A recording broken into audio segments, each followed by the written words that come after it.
It's time for a little comedy, a little content, and a lot of conversation. It's the Geno Jones Show, exclusively right here on YouTube. Now here's your host, Geno Jones. We made it to the weekend. What's happening, everybody? Yes, TGIF. It is not Friday. I know. The calendar says Friday. But I like to say Friday. Yay! It's Friday edition of the Geno Jones Show. I come to you live Monday through Friday, 6:30 p.m. Eastern Time here in the Charleston, South Carolina metro area, 5:30 p.m. in Chicago, 3:30 p.m. out in Los Angeles, 7:30 a.m. in Tokyo, where Team USA is repping, and Team USA men's basketball tonight are going to win the gold medal. I'm just telling you, watch the game. It's going to be on real time, 10:30 p.m. Eastern time on NBC. But I'm just telling you, and NBC isn't paying me for this plug. They need Comcast. Y'all need to cut a brother a check. Kevin Durant. Let's see. We got Kevin Durant. We got my man to play, Jason Tatum, that plays for Boston, Devin Booker, Draymond Green, Chris Middleton, who's from this area, from the Charleston, South Carolina metro area, also on Team USA. So I'm congratulating them ahead of time. But we're going to talk about all that too. We got a lot to talk about. Our weekend review and kind of a prelude to what's going to be happening a week from today. The Geno Jones Show, brought to you by Designer Cuts. They are having their Community Day Party happening. It's a Community Day Party and a 5th year anniversary celebration for Designer Cuts. The CEO of Designer Cuts, master barber, instructor, and hair care specialist, and the official barber and hairstylist for the Geno Jones Show, the CEO, Markel Bailey. So the show brought to you this week by Designer Cuts. Community Day parties happening this Sunday. I'm going to be your host and MC. Well, I should get that right. I'll be your host and the king of MCs, happening this Sunday if you're going to be in the Charleston, South Carolina metro area, 4 until 8 p.m. this Sunday at a beautiful venue called Le Crème. Le Crème. I took French for like 1 year in 7th grade, so I remember a little bit. Le Crème. So I want to thanks to Designer Cuts for being a sponsor. This Community Day party is going to be huge. By the way, the proceeds from this event is going to purchase school supplies that will be given away the following weekend.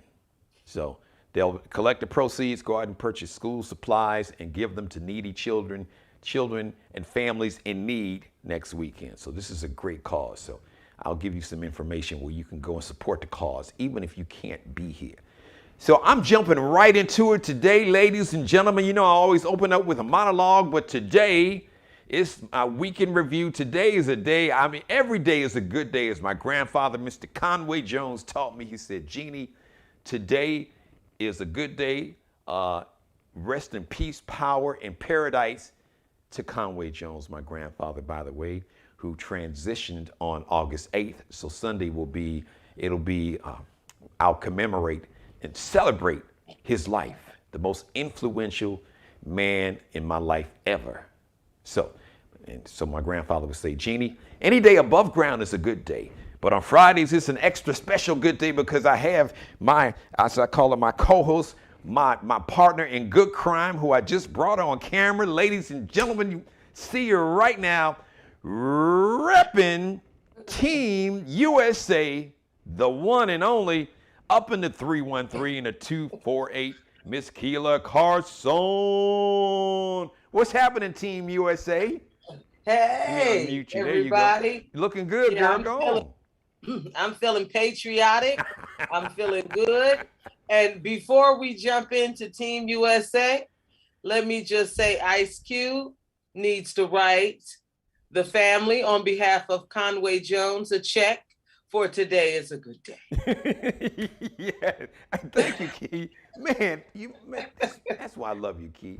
I never thought about that. That's right. But before Ice Cube made the song, years ago, my grandfather would say on a regular, listen, Key, that was on the regular basis. Like almost every day, he'd be like, Jeannie, he's like, even he could be having a bad day, but he'd say, Jeannie, any day above ground is a good day.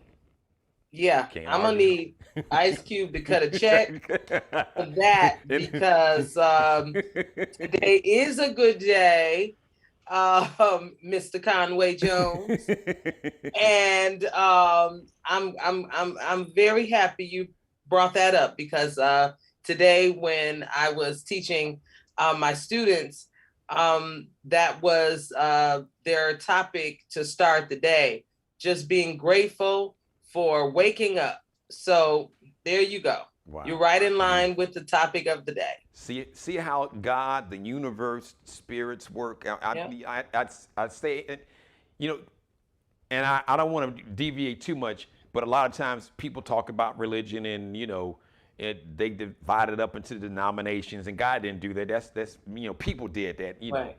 See, I'm a very spiritual person. I believe in higher power, but man got involved and started coming up with these with these titles and Right. and different categories. But now I tell people, when you talk about, for me, faith, spirits is energy. Because a lot of times when you say spirits, people, my spooky spirits. Oh, you talking about ghosts and you seeing? No, fool, shut up. No, we all have a spirit. Spirit is just energy, Key. Have you ever? And I know, Key, I know this happened for you and anybody watching. Sometimes a person can walk in a room and the room just it just gets lighter. It lights up. Yeah. The energy, you feel relaxed, positive. You see this person, they bring a smile to your face. And then there's some people, Key, that walk into a room, and it's dark like cloud. It is like a total eclipse of the sun. It is darkness. I mean, it gets dark. The energy changes. You feel the anxiety, the tension, the nervousness. Your butt cheeks get tight. You just, man, I can't wait till this person get the hell up. That's energy. That is the person's spirit and energy. And when our ancestors, when they transition, that spirit, that we receive that spirit. That's just real truth. That's just real talk, y'all. So I'm not a theologian, but energy is real. You don't have to believe in a God, a higher power, none of that. But energy is real because there's somebody in your life that when you see them coming, you want to run the other way. Oh, yeah. Oh. Yeah, I look at the phone and go, no. And there's some not people, taking that call. Not at all. And then there's some people, Key, like you, when I see you coming, I run towards you. I'm running that way because I need that energy. So we're going to jump the show off. Since you're talking about you're repping, very patriotic spirit, Team USA. So let's talk about Team USA, all of the USA. Happy anniversary to the Voting Rights Act, signed by former President Lyndon Baines Johnson, 1965, 56 years ago. Speaking of presidents, President Biden, I need you to keep your promise. My grandmother taught me something, Gene Jones. She also taught me something. She taught me a lot. Most influential woman in my life. I would even say, and my mother, who's watching, would agree, equally influential, because obviously my mother has outlived my grandmother, but the impact, the influence she had on all of us. She would say, Jeannie, never make a promise and not keep it. President Biden, you made a promise to Black America the night that you were officially declared the winner. I'm paraphrasing. You said, Black Americans have always had my back. And Black America, I'll always have your back. So President Biden, keep your promise, man. There's an old R&B song by a guy named Al Wilson called Show and Tell. All right? You done a lot of talking. You told me, but now you got to show me. You got to show Black America. We need that Voting Rights Act signed, the new updated one, because 18 states, Key, already, 18 states have already officially signed into law. 30 laws that would restrict our voting rights. And Georgia is Georgia's so bold with it. They are basically trying to take over the county elections, like in Fulton County, which just happened to be the largest county in Georgia, which happens to be the blackest county in Georgia. They passed a law to where the politicians outside of Fulton County in the state legislature, if they don't like the way the election turned out, like if too many of us Negroes vote, they can say, too many of you darkies voted. It must be some cheating going on. We can just throw those votes out and do it Well, again. it doesn't technically say that, Geno, but That's the translation. Yeah. See, Please I'm just translating it for you. people- That's exactly what it says through 'Cause translation. You'll have some mothers going down there saying, "Where's that darky law that y'all that?" Well, listen, they couldn't necessarily write that verbatim. So, we as black people in America, we have always had to translate what the mainstream society, i.e. white folks, have said about us. We call it the code. Yes, Yeah. yes. So I'm So, just translating. So go ahead. I don't know where you want to start. Give me your take right there. Yeah.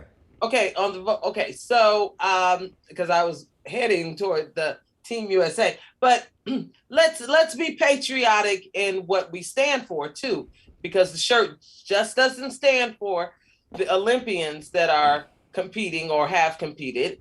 It's also about what this stands for. This is United States. United.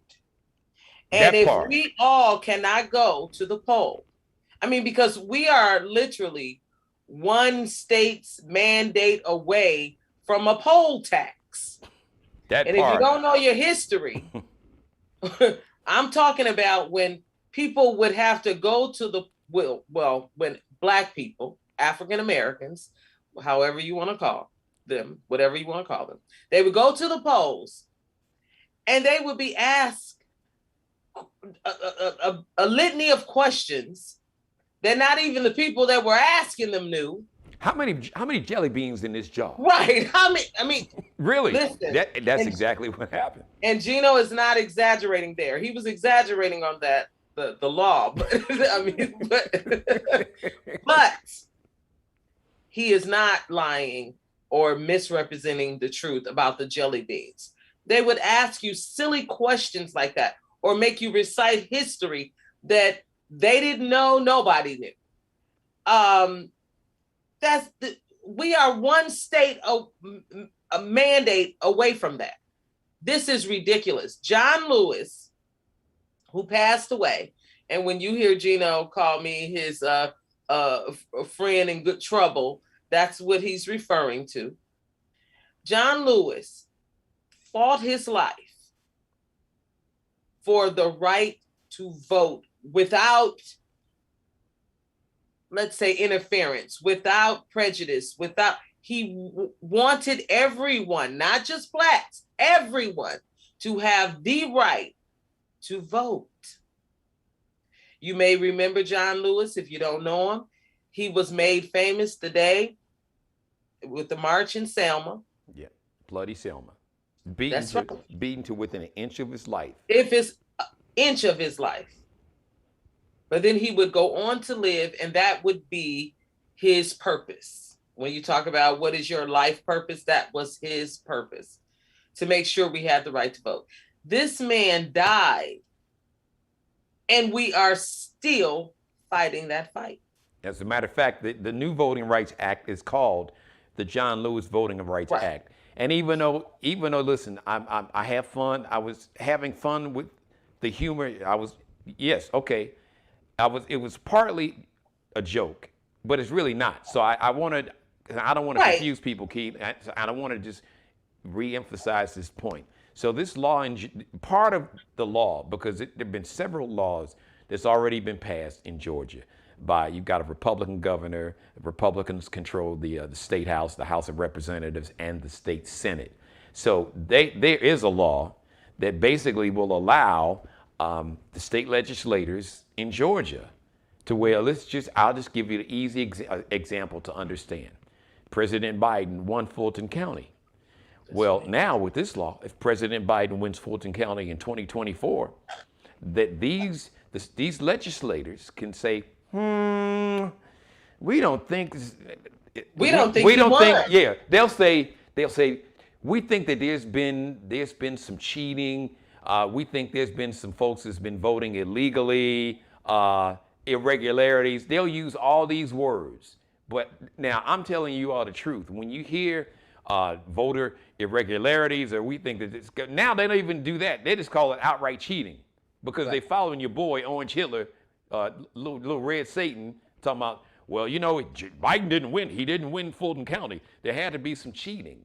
Why is it and by the way, Fulton County, here's another code we got. That's Atlanta. The city, So actually, the city Geno. in Metro Atlanta. Right. The largest county in Georgia. I think Key now is like the sixth or fifth largest county in America. And be careful, everybody, to pay attention.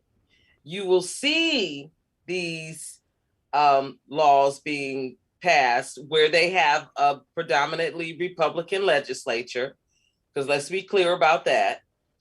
You will see these laws passed in metropolitan areas. You're not seeing this, you're not seeing this because of the smaller rural areas. Okay?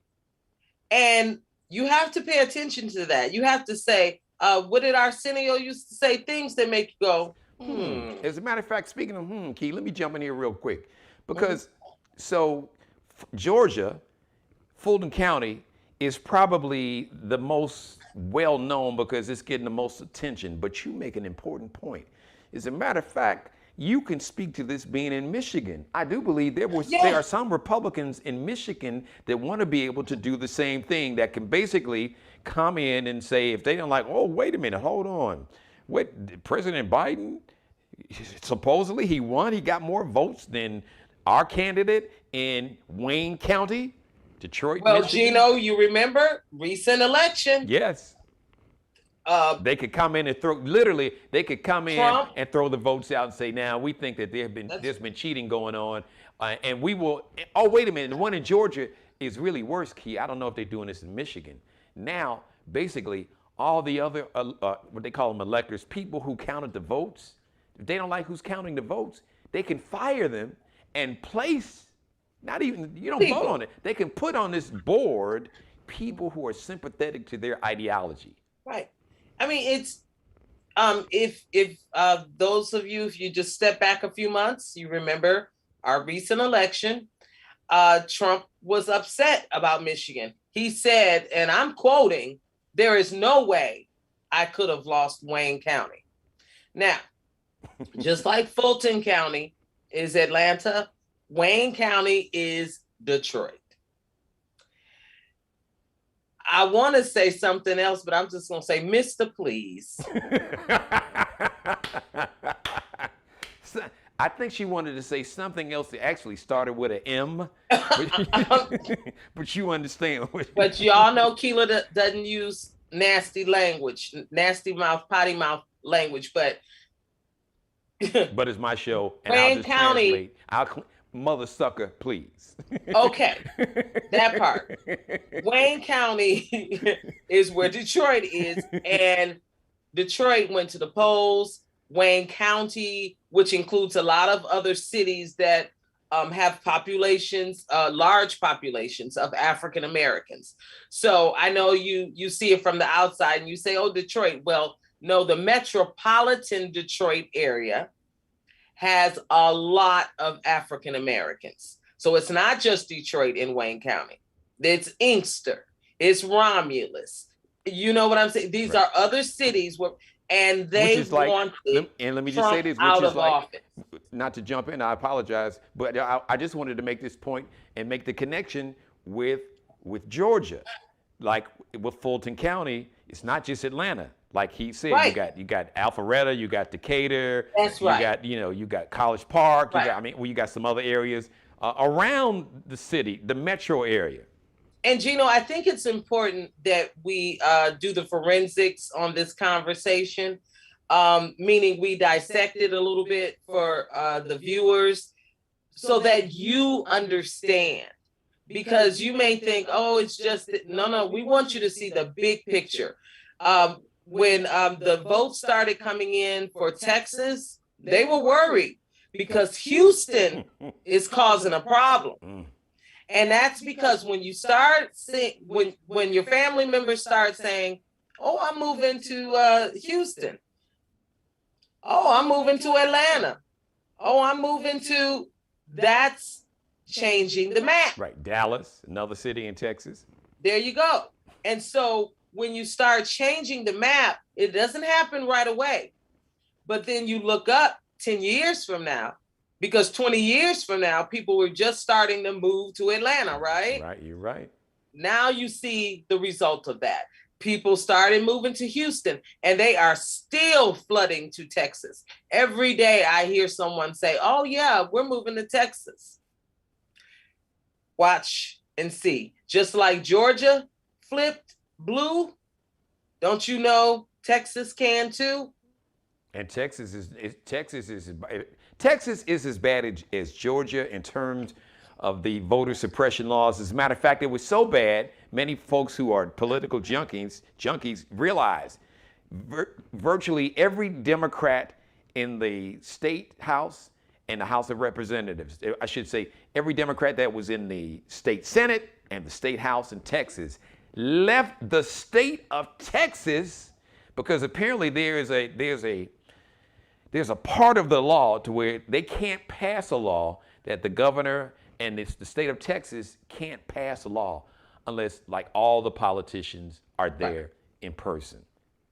So these laws were so oppressive, so outright racist in terms of taking away the voting rights of Black Americans and Hispanic Americans, because really Texas is really the browning, as it's called, Black and Hispanic, really now probably making up the majority, especially way the majority of like the county that Houston, Texas is in.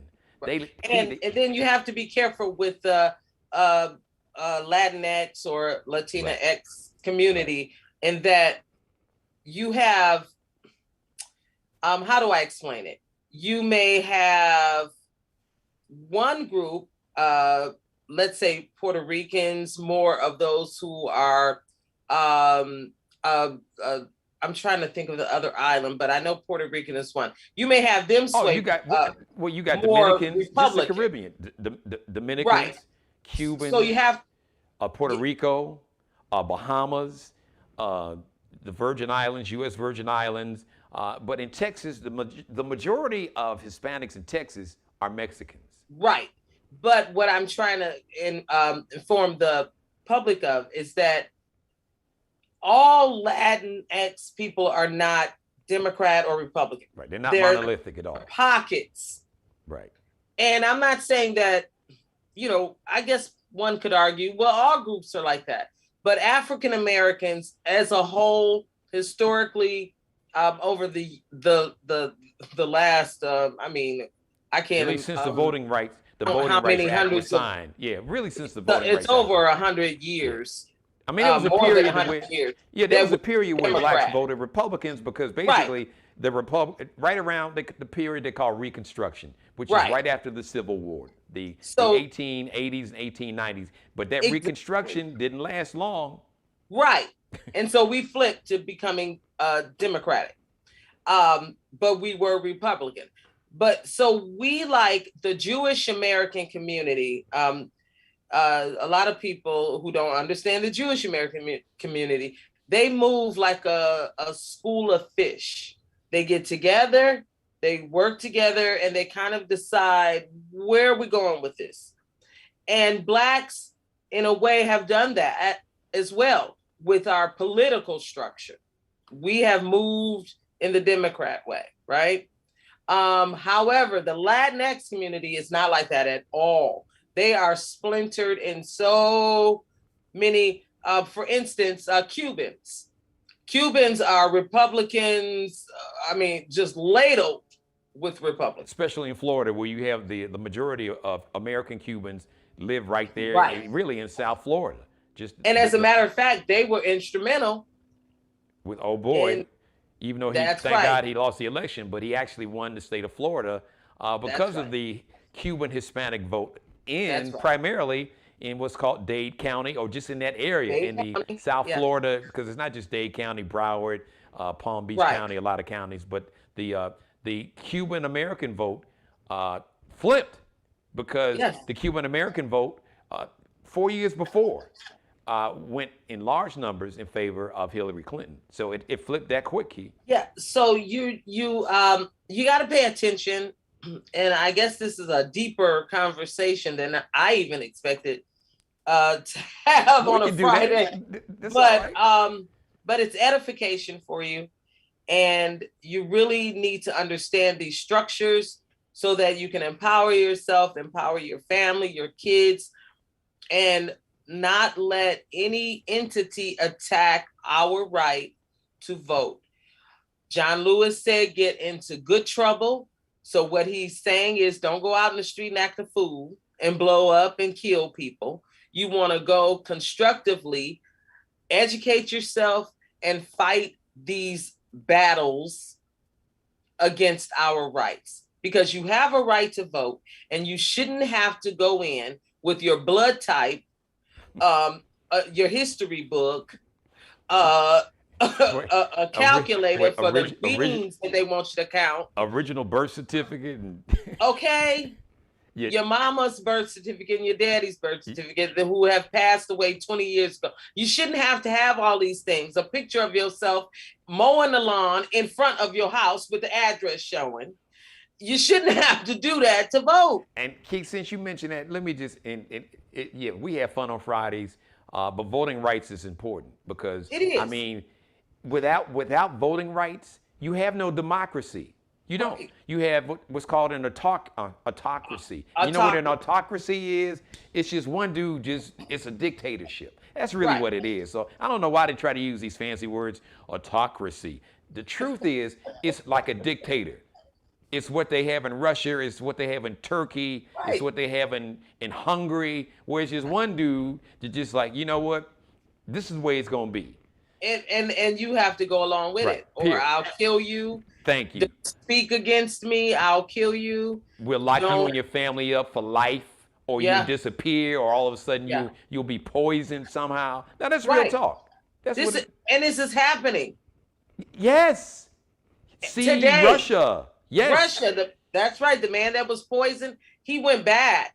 Yes. And he was Russian. Navalny. He was. I thought, boy, you're braver than me. Yeah. Because he actually went back. He wants. See, this is what. Boy, that brings tears to my eyes. Let's this explain is what you call a hero. True. He wants Putin and that whole regime out of there so badly that he was out of Russia after they tried to poison him, and his life was saved. He got out, right? And came back. And he went back. And let me just jump in real quick. We want you to understand that he is a guy named Alexander Navalny. Right. He basically was going to run against Vladimir Putin to become the president of Russia. He exposed a lot of the corruption, and apparently there was some video that came out. I think he was instrumental, and they showed a video. Putin's got this like $100 billion, some crazy huge. Right. The estate looks like a whole damn island. So there's been so much corruption with the Russian oligarchs, and when it comes to money. They own property here, Geno. All throughout America. Yes. Yeah. So that's who Alexander Navalny is. So that's who we just wanted you to But he was poisoned and almost died. Poisoned twice, actually. Right. And instead of running off and saying, well, you know what, what do they call it, Geno, when you miss a bullet? What do they say? You dodge a bullet? Yeah. He dodged a bullet. He dodged a bullet, and this man went back. Yeah, he did. He could be dead any day now. So we're saying all that to say that voting rights is something that we have to take serious every day. Every day. Because you have no democracy. You have no freedom. Right. That's why the Civil War was fought. so we That's could right. have freedoms, and so that we could vote for people who we felt that would have our best interest at heart. This is Right. real. As the kids say out in the streets, the struggle is real. And the struggle Right. for voting rights is real, because without voting rights, listen, infrastructure bills and all this other stuff that's important. And I salute They President don't have to do Biden. anything. Without that, none of that stuff is irrelevant. Because if It's you a, have an autocrat or a dictator, he can just say, well, yeah, we got new bridges, but guess what? No black folks, no Negroes can use that bridge. You have to use the bridge that's about to collapse. Because right. guess what? That Matter of happened. fact, if it's not 5 minutes from your house where you can walk, you don't need a bridge. Because don't think that we couldn't go back. That's what they'll tell you. And and folks are gonna say, oh, come on, Geno, you tripping, you crazy. That we'll never go back. Never? You don't know that. Never? Separate but equal? There was a time you could that's a colored water fountain. And that's a colored restroom. And that's No, you can't use this. This is a white restroom, and this is a white bridge, and you can't move into this neighborhood. This is for whites. Okay? Oh, please. And redlining is still Going on. existent today. All right, so we digress. And you, Geno and I mean, they may be our older mothers and fathers and elders, but we can touch somebody who can tell you about the colored water fountain. Yes. And the lunch counters, the sit-ins, and all. I mean, John Lewis, who we were just talking about, just passed away. He was there. My mother saw him, this Keith. is not a gajillion years ago. My mother saw them because my grandmother and my grandfather was from a small town in Mississippi. My grandmother was from a small town in Arkansas. When she would, on occasion, they would go back to the South. My mother told me many stories. She saw colored only, white only, water fountains and bathrooms. So it's real, okay? So we digress. Well, I tell you what, this will be my last word. Like listen, if there was ever a threat of that was imminent, y'all say goodbye to me, because I'm gonna lay my life down. They'd have to shoot me in the street, because I will tear the White House down to make sure that doesn't happen. Because I could not imagine that. I don't know how our grandparents lived that life. Through that, yeah. And slavery, forget about it. I had that conversation with my mother, but we got you. That's okay. Yeah. We got you. We don't advocate violence on the Geno Jones Show. Yeah. But if just all I'm gonna say, you don't want to see the 5932 South Elizabeth come out. So don't mess with these Voting Rights Act. That's all I'm saying. Because when you talk about taking my rights to vote away, then all I'm gonna say is that you will get to meet the 5932 South Elizabeth side of me. That's all I got to say on that one. And you gonna meet the cousin. Right. So you do not want to meet the 5932 South Elizabeth side. That you don't. Yeah. Like the character, the Hulk said, you won't like me when I'm mad. You won't like me when I'm mad. You will not like the 5932 South Elizabeth version of Geno. No. Yeah. So we gotta stay on top of this. Educate yourself and your children, please, people. So you want to go to the Olympics? Team USA. All I want to do is well, let me. Can I shout out somebody real quick? Okay. And it'd be a perfect segue to you, because this is a woman. It's a black woman, and black woman magic has been all over the Olympics, just like it's all over the planet. I want to congratulate all the Olympians, women and men. But I gotta, it's near and dear to my heart. Congratulations to Allison Felix. She won her 10th Olympic track and field medal. 10. Never been done before. Now it's not like the swimmers where, and it's no shade to the swimmers, but the swimmers compete in so many different events like the sprinters really can only compete in like their particular event. Let's just say if you are a 100-meter sprinter, you run the 100 meters and then you can run the 110 hurdles. Or if you run the two, sometimes you may have a sprinter that'll run the 100 and 200 meters, and they may run the 4x100 relay or the 4x100. They don't even do a sprint 4x200. They have the 4x100 relay race, which is a disaster. Carl Lewis tweeted about that. I know, Carl, you may be past your prime, brother, but can you at least coach the damn team? But y'all, I don't know what Geno talking about.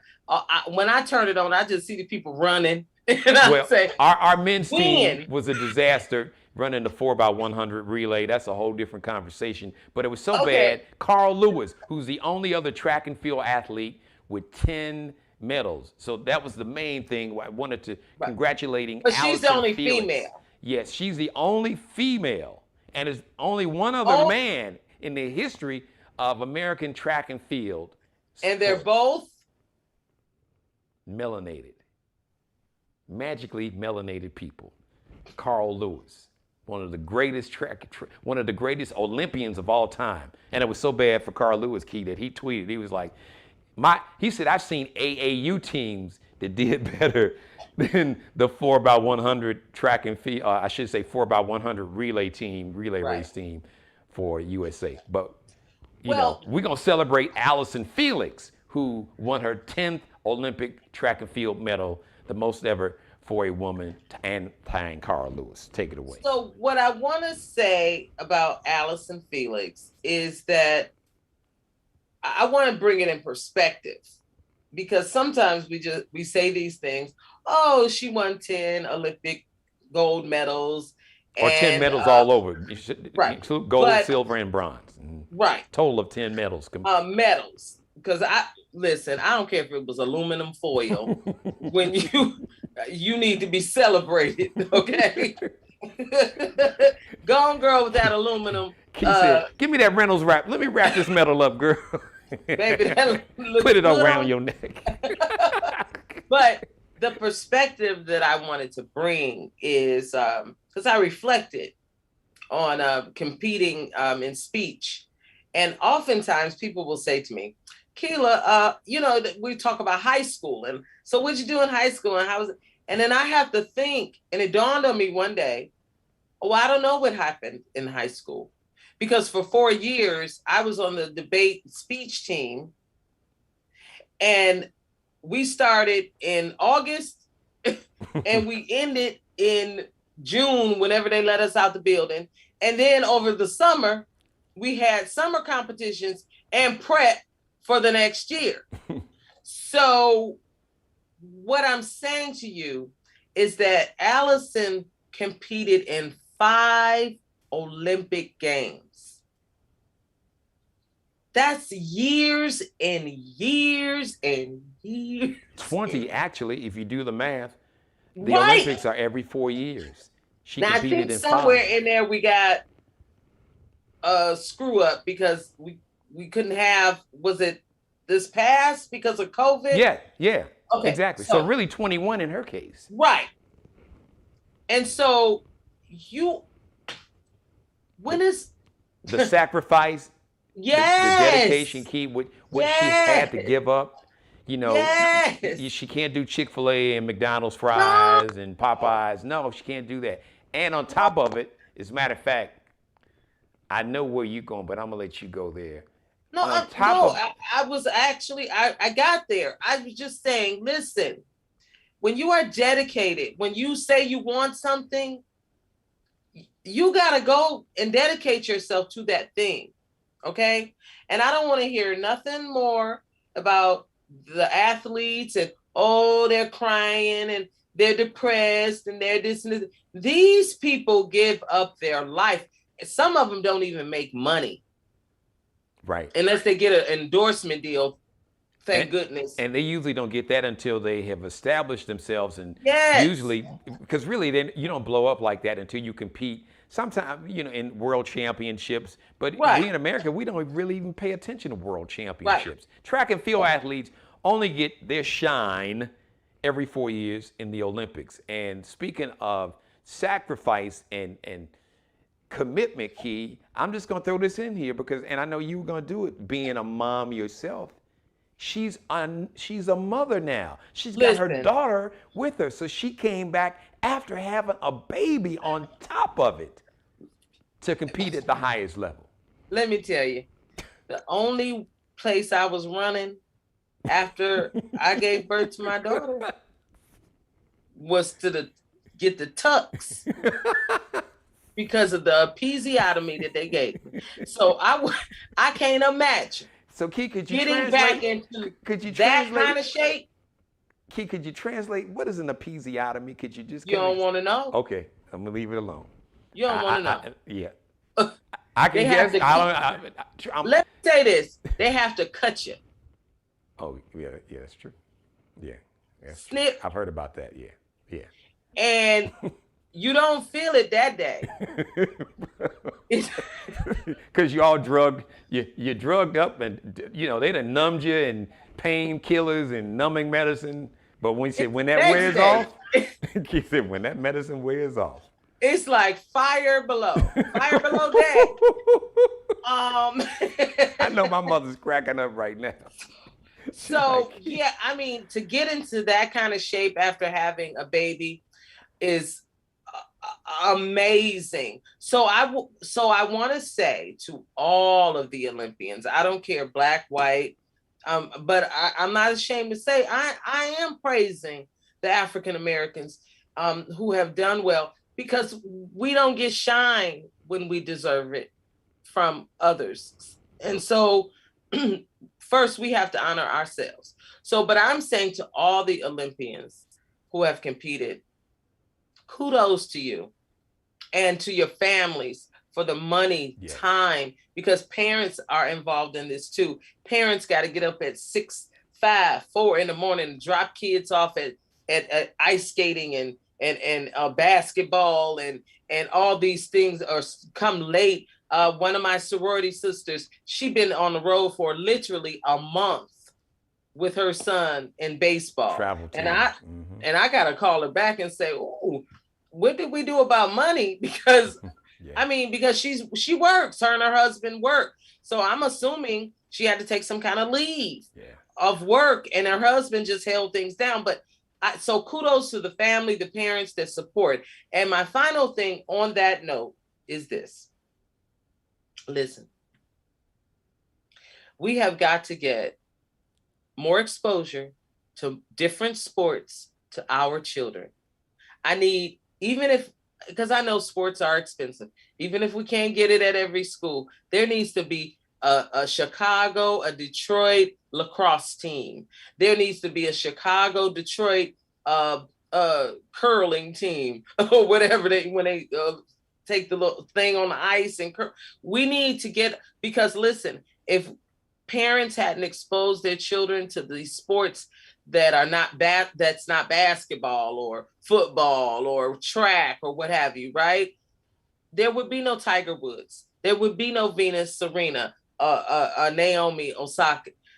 We got to expose our children to other things, elevate, get the world view elevated. So I want to see some rowing teams coming out of Chicago and Detroit. Put them together. We got water in both towns. Put those kids in those boats or whatever they are. I don't know what they are, Geno. And row.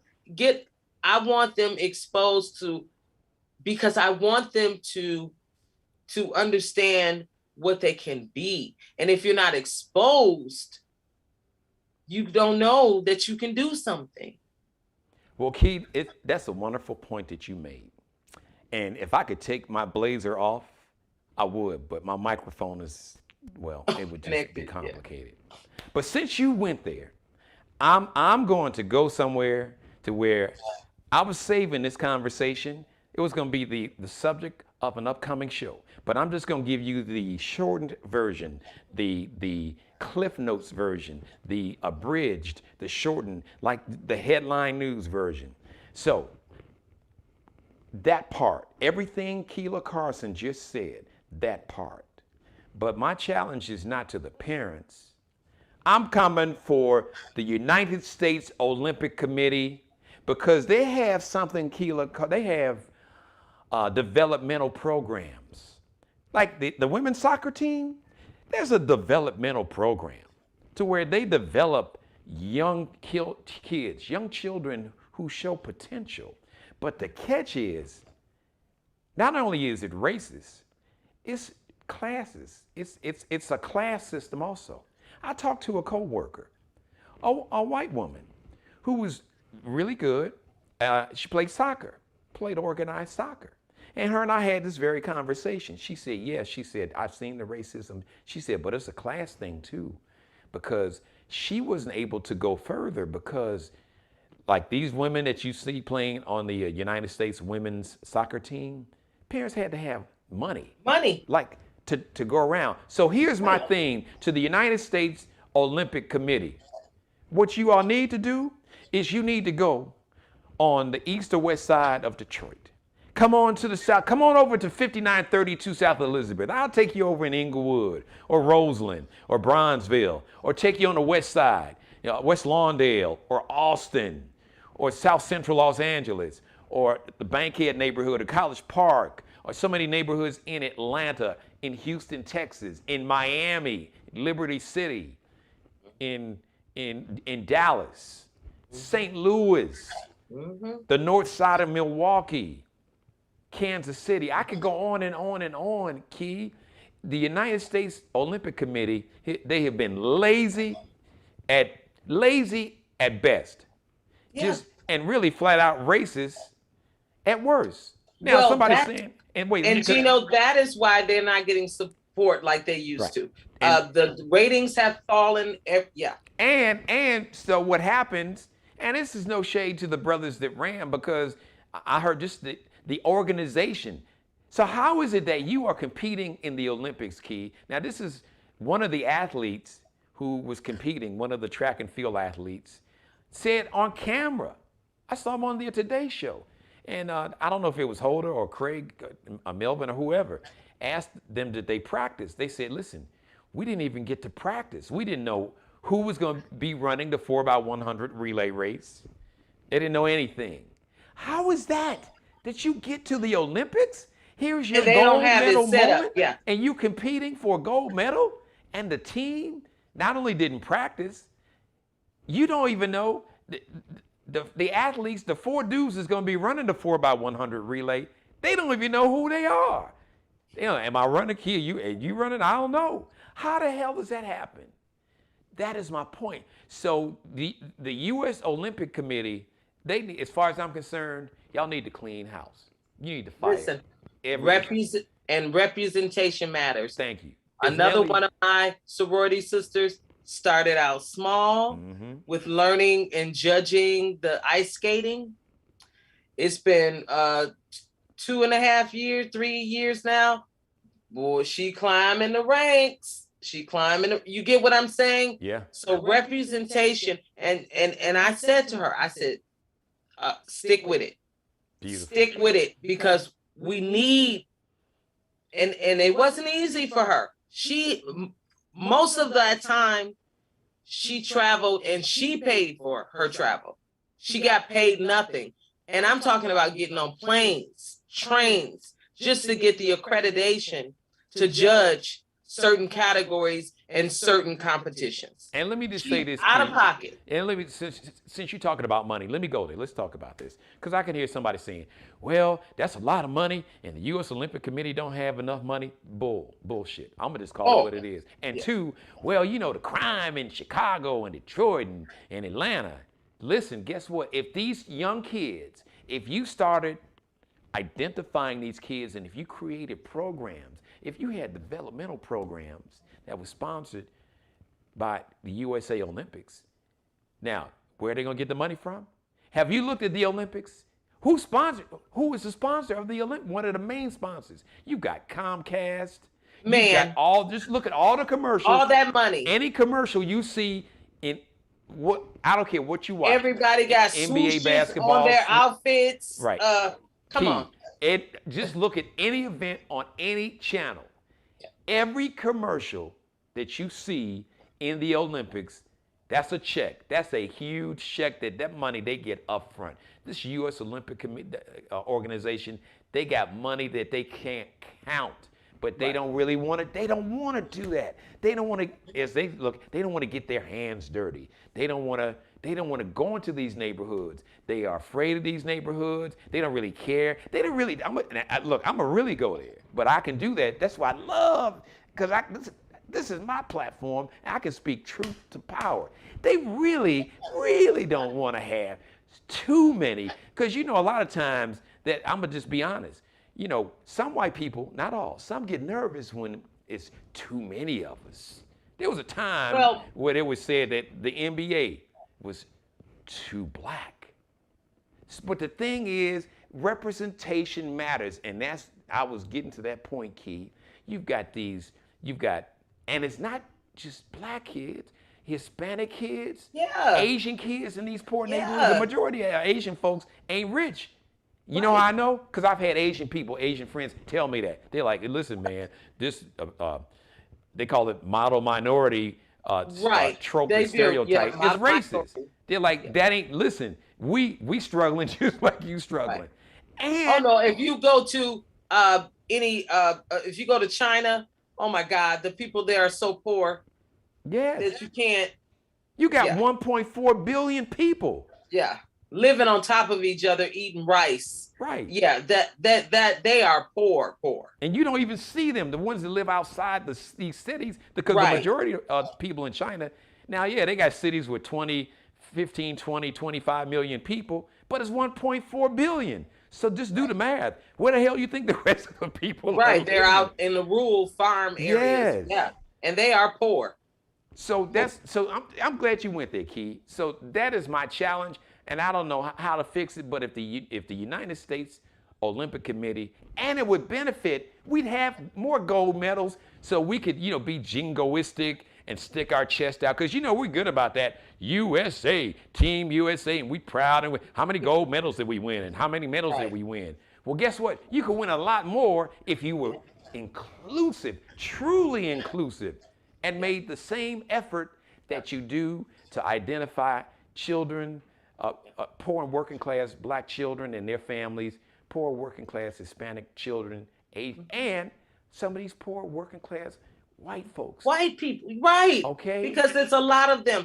And I will say, and then I'll zip it because I know we got to go. Listen, when one wins, we all win. Let's get together. We can do this together. And if the Olympics doesn't start doing it, they're going to find that people are going to start, because they're already shifting away.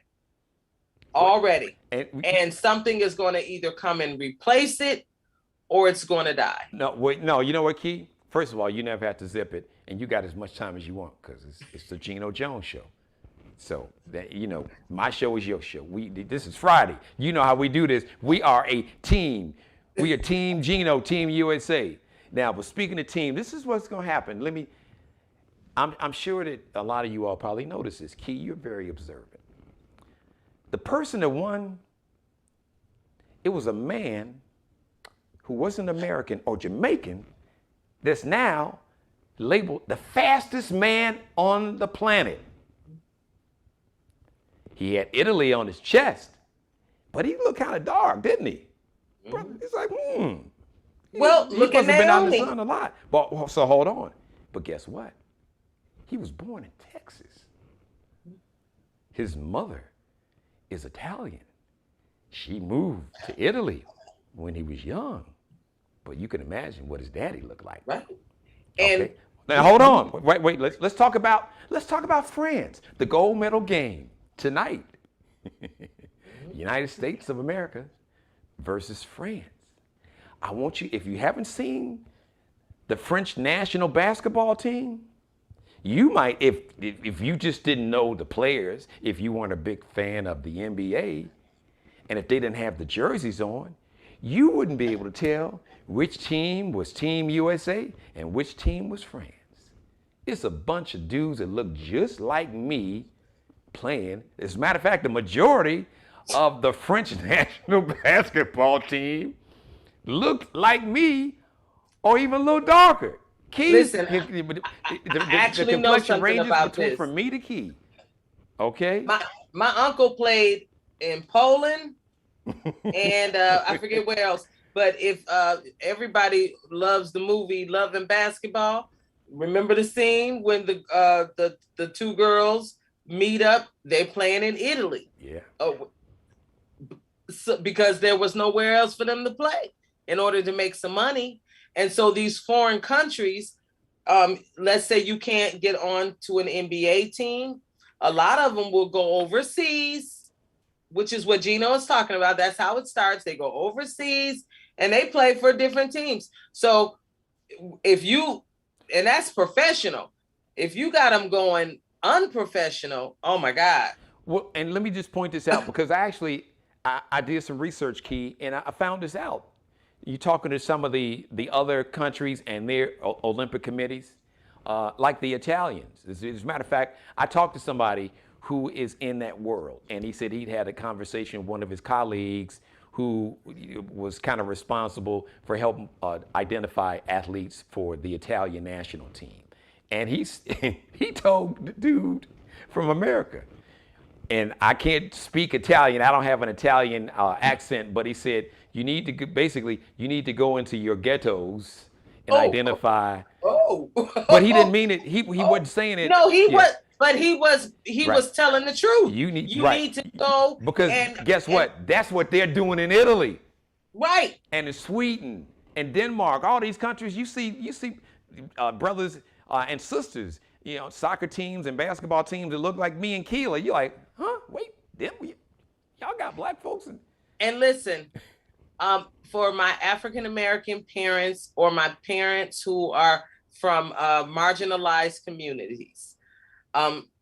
So that's just fancy for we got some struggling going on. The hood. Listen,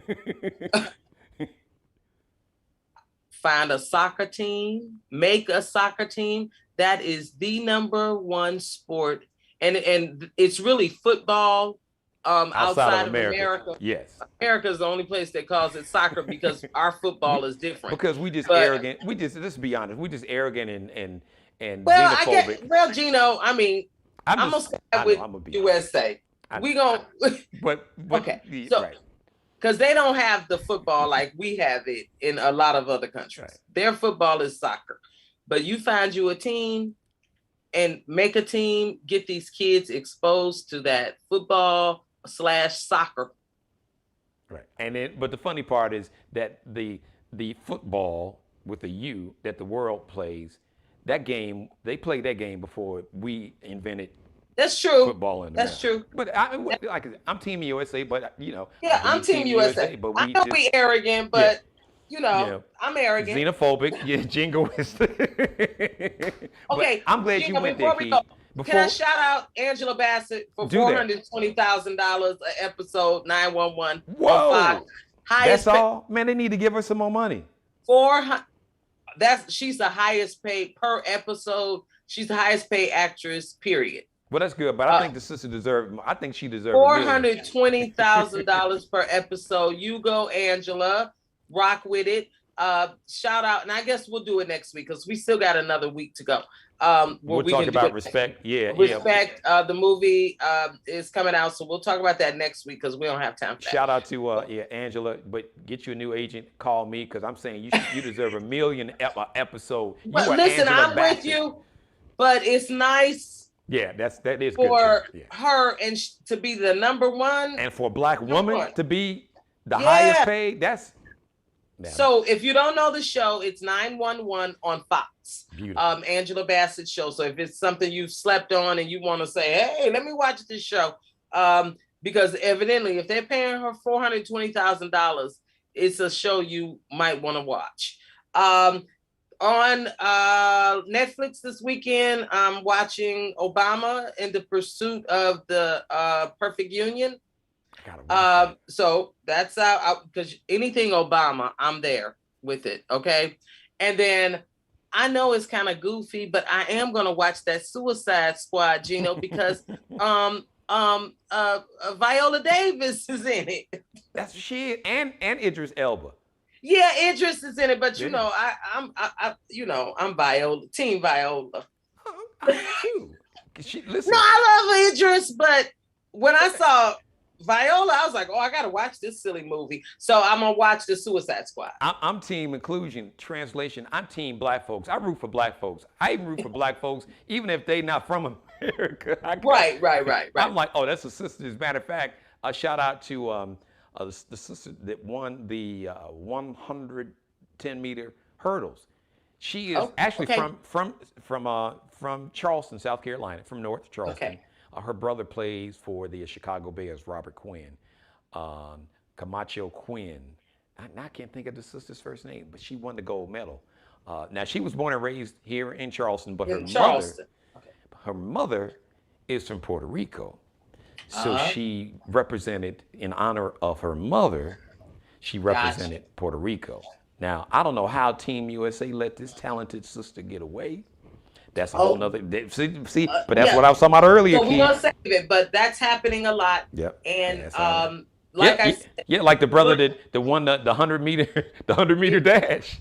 Got out of it. You don't know, because a lot of people don't understand. Naomi Osaka plays for Japan. Right. We talk about her because she has African ancestry with her father. Right. Well, but she plays for Japan. And the truth is since if we're gonna be really precise and specific, the majority of her youth, when she was training to be a tennis great, that happened in America. She lived with her dad and her grandmother in New York City. But my point is, she for Japan. Japan, even though they kind of got sideways on her. She wouldn't. Don't you go there. I tell the truth, shame the devil. They were cool with it. And this is a fact. Since you won't drop the mic, I'm just gonna fall out. No. I'm just saying. But this is how funny and how foolish and ignorant this whole color thing is. Like when she lit the cauldron, the torch, the flame, they loved her.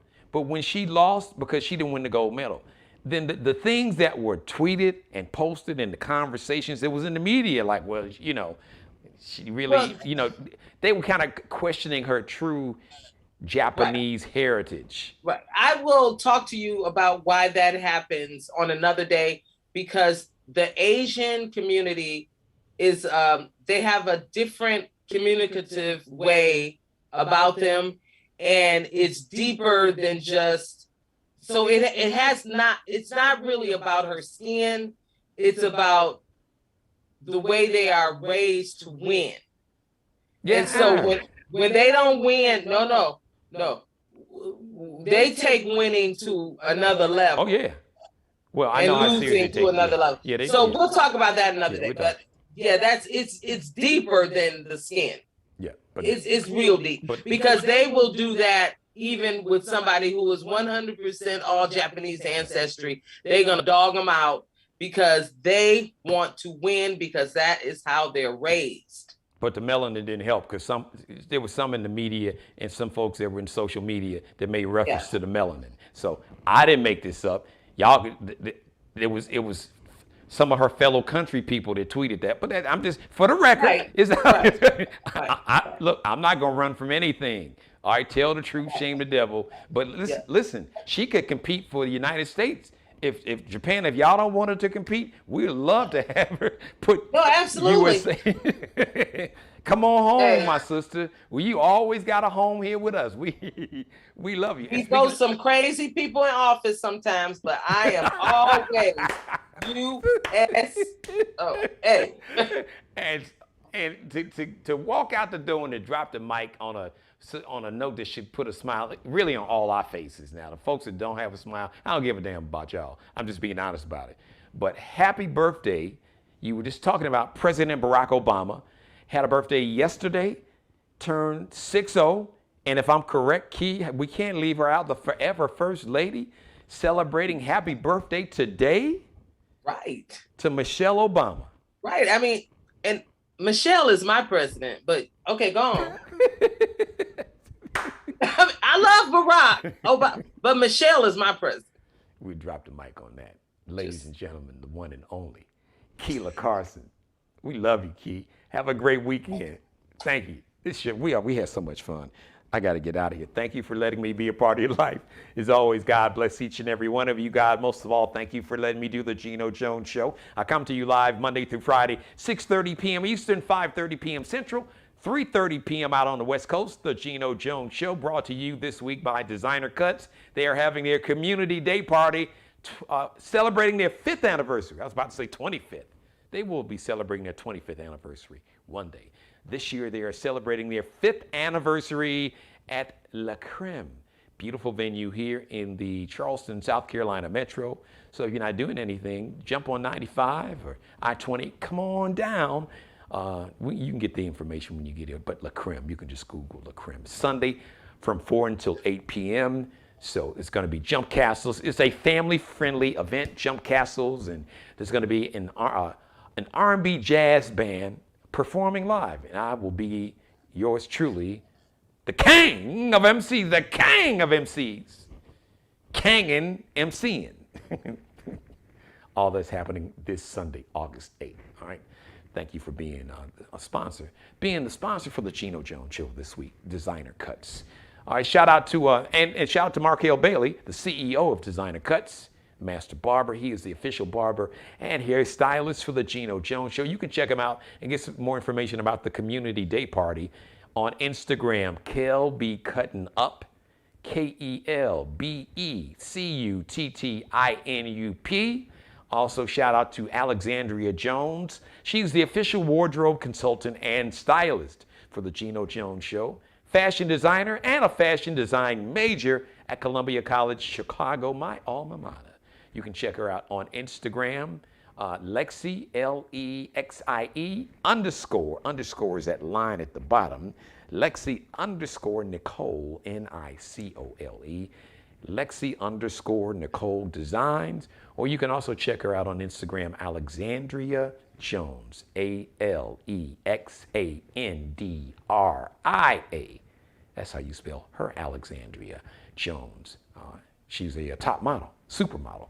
You'll see when you go to her Instagram page. And shout out to Bruce Gage, also wardrobe consultant and stylist for the Geno Jones Show. You can search him on Instagram or Facebook, Bruce Gage, Gage. Thank you so much for watching, everybody. I love you. I really, really, really do. Thank you, all my new subscribers. Thank you. Shout out to Rick Party, one of the top broadcasters, legendary, iconic broadcaster in all of media, and he's a brother. I mean, we just don't share the same DNA, but we have that kind of bond. We've had that bond for decades. I appreciate you, Rick. I love you, brother. Thank you for the feedback. Got a chance to watch last night's show. There's so many, I can't thank everybody. Thank you to all my new subscribers. Not so new subscribers. I love each and every one of you. And mother, you know I love you more than life itself. Have a great weekend. You and me, Monday. I have a special guest, a brand new artist. You'll see who it is. New music. Really excited to bring this young man to you. Dynamite new artist, young man performing. He's done some work with Anthony Hamilton and some other major stars in the music industry and the R&B game. So I'm really excited to bring this young man to you. Who you'll see him. And we'll talk about his new music, new album, and everything else. All that happening Monday, 6:30 p.m. Eastern. Until then, everybody, once again, thank you so much for watching. Go back and binge watch all the episodes from not just this week, but from the entire time that I've been on. A new show I started last October. So go back and binge watch. Leave your comments. I appreciate you. And as on my way out the door, as I drop the mic, like I said, thank you so much. And as always, I always say, be blessed. Subscribe and tune in to the next episode of The Geno Jones Show, exclusively right here on YouTube.